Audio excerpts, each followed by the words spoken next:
Consumables for the Worksite in Costa Atardecer, Chiapas. Hello there everybody and welcome to another exciting episode of SnowRunner here at OpaFed Gaming. I am the OpaFed. In this particular job we had to pick up 2 pallets of consumables and 2 pallets of cement and deliver them to the worksite. Now we've already delivered the cement and we're just picking up the 2 pallets of consumables here at the city warehouse in our Jangsu RX600.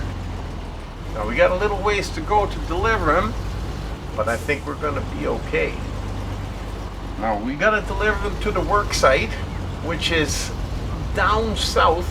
The particular work site that we're going to is down south at the south end of the map and a little bit over to the left hand side. Now the city warehouse is in about the center of the map.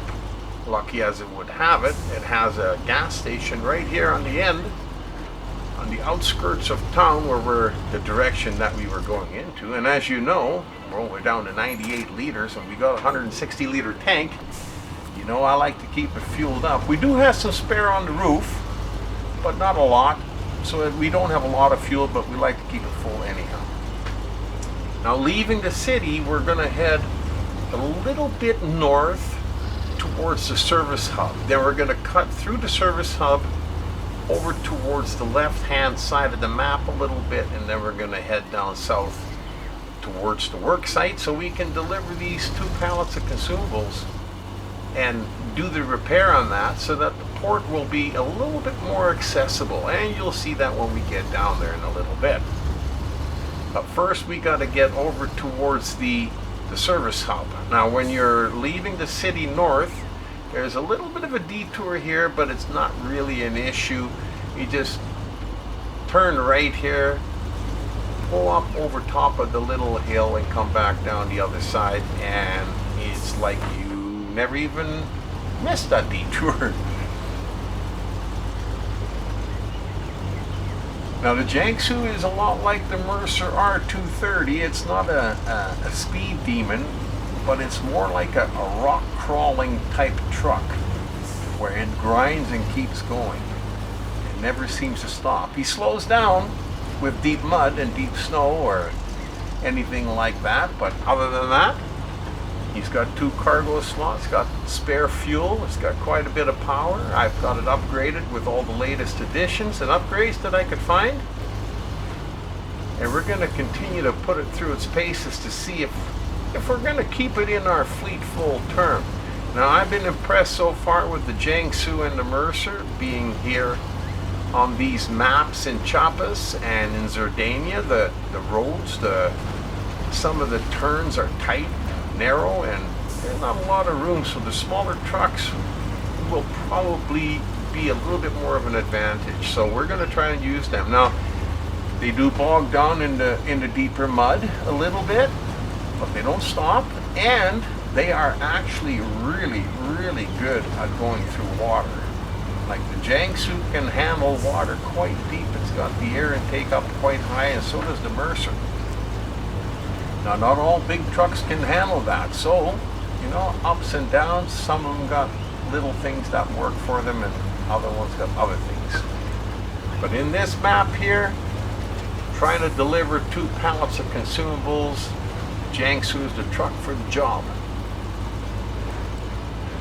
Now we got the service area here. Whenever you come into the service hub here this way, try and stay as close to the left-hand side as possible, because this pit is a little bit of a pain, and it takes a little bit to get through it. We do eventually get through it. There's really not anything you can winch on that'll pull you forward, so you just kind of have to have a little bit of patience and just kind of wait it out.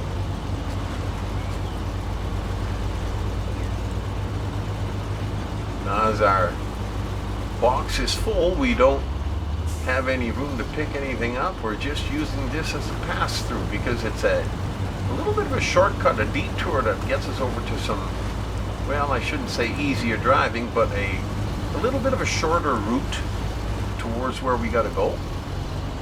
I always try to pick not always the shortest, but the best possible route for success of the delivery. which is of course our main focus. Now we got to climb up the hill and get over the top, and then we'll be heading, once we get to the other side, we'll be heading in a southern direction. There's a few little areas like this where you just gotta slow down. Going fast would give you damage and maybe even bounce you off the hill, but if you take it easy, it'll be okay. There's one more, I think, over here. And you just gotta tackle it at the right angle.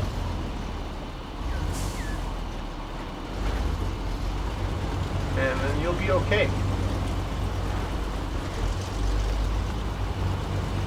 Now we get near the top of the hill, so we're going to be starting to go downhill, and we're going to go around the corner here, and then we've got I don't know if you want to call it a river or a lake or watery area that we got to cross.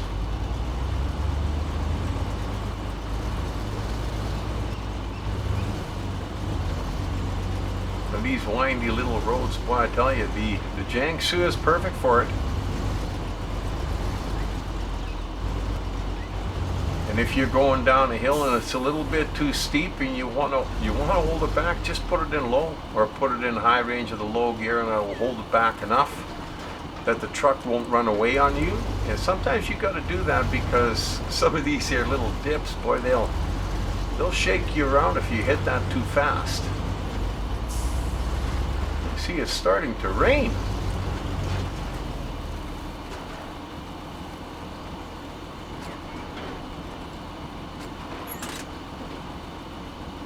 Now over here I checked it out.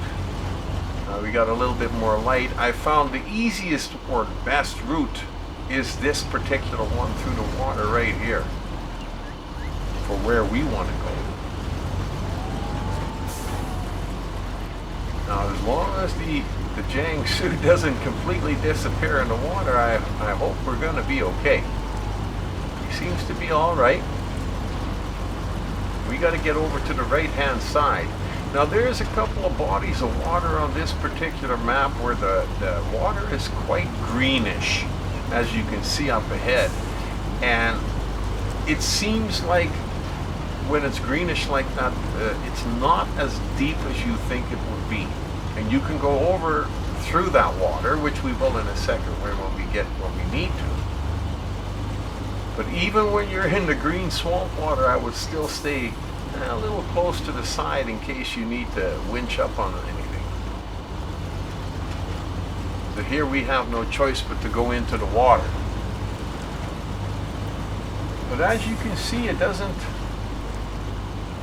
not that deep.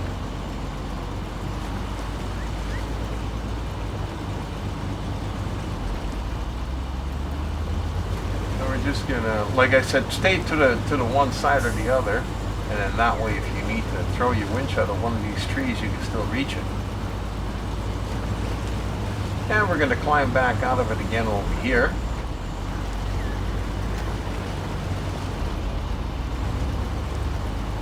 Now we don't have too much further to go. Now in these particular jobs, you won't get a drop-off location marker because these are worksite jobs. And worksite jobs do not count towards the completion of the tasks and jobs for the game. They're extras and you can do them if you want to. You don't have to do them. However, doing any kind of these worksite or detours that don't need to be done, but if you do them, they open up the map for you and makes it a lot more accessible to get your jobs done. Now this little area here is just a little swampy area, and you got to just kind of grin and bear it and just kind of throw your winch out and try and pull yourself through it.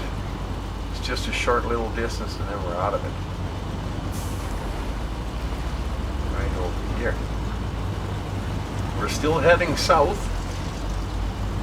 Like I said, that work site is not too far away from the bottom of the map where the port is. Now here you could have gone around it or could have gone over top of it. I chose to go over top of it, which almost became a disaster. So like I said, going slow really helps out. That is the best advice anybody can give you if you don't want to flip your truck. Go slow, and go slow.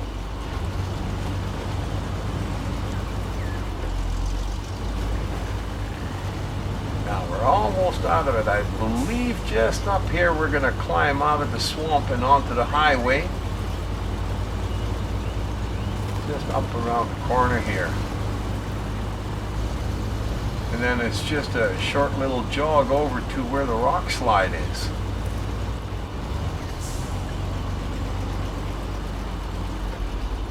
Just a turn to the right. And you'll be able to see the port from there too, so you'll know you're close to the bottom of the map. Absolutely awesome. I love this one. I hope you enjoyed the video and I hope you got some hints or tips out of it.